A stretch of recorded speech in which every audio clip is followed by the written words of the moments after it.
Welcome to another episode of Double J's List. Today I'm going to do a 1 year in review of the ownership of my Chevy Bolt EUV.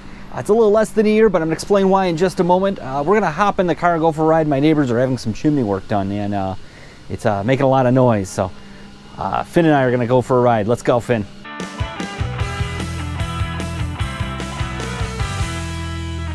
All right, so 1 year in review. So it's not quite 1 year, it's about a month and a half early. And the reason is I am trading the Chevy Bolt EUV in today.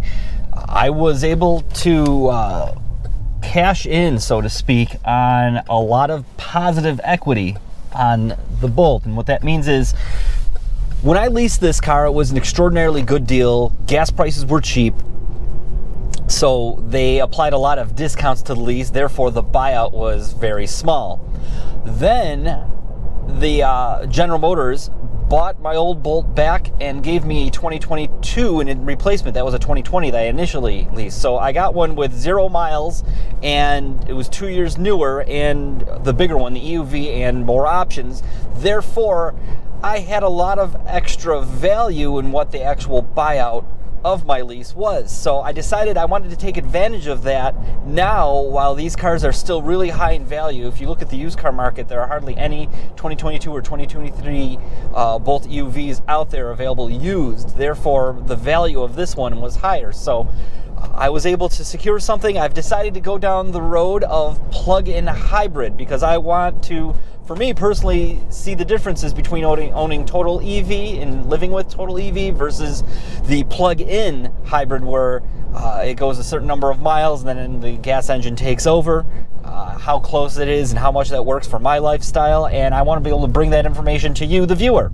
If you want to find out what that new vehicle is, you're going to have to hit the subscribe button or check me out on all of my new social media accounts. I've got one on Facebook, I've got one on Instagram, I've also got a TikTok that I just started, and I've started doing a lot of the short format films because that just seems to be what you got to do now, right? So anyway, the things that have gone wrong with this were minimal. The biggest issue that I've had was right around Christmas time. So this is March now, so it was about 3-4 months ago. I started getting a clunk when I'd go over bumps. And I could also reproduce the clunk if the car was sitting still and I moved the steering wheel back and forth quickly.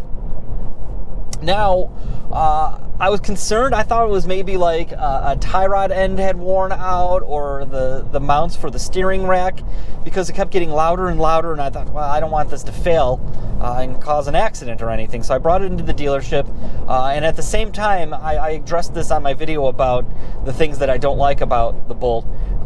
There was a rattle in the door panels from when the stereo has the lower bass frequencies. So I had them look at that too. And the conclusion was that there's something called the intermediate shaft. It was out of adjustment for the steering, and they readjusted it, and the sound hasn't come back. It was great. I picked up the car. They charged it up. So I picked it up with a full charge, right off the charging station.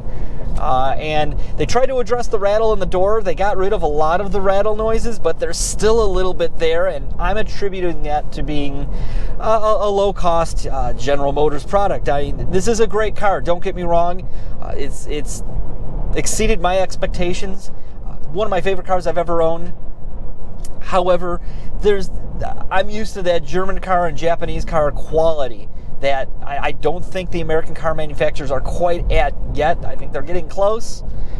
And as far as drivetrains go, they've gotten a lot better. And one other quick issue that I noticed, and I don't know if this is something that happened from the factory or if it was something that just fell apart on its own, or if it was something that was done when they were chasing down the rattles for the stereo.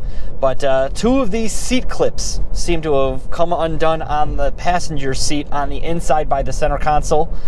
I don't know how it happened, but it has happened, and it is what it is. Other than that, it's been great for the past year, and I couldn't recommend it more. If you're looking to go total EV, make sure you watch my video about whether or not you should go EV and the things that you need to consider. And then this, I think, is, in my opinion, the best choice, cost per what you get for the vehicle. These Bolt EUVs, if you can get one at MSRP, killer deal. So thank you for watching, and please subscribe. I'd like that.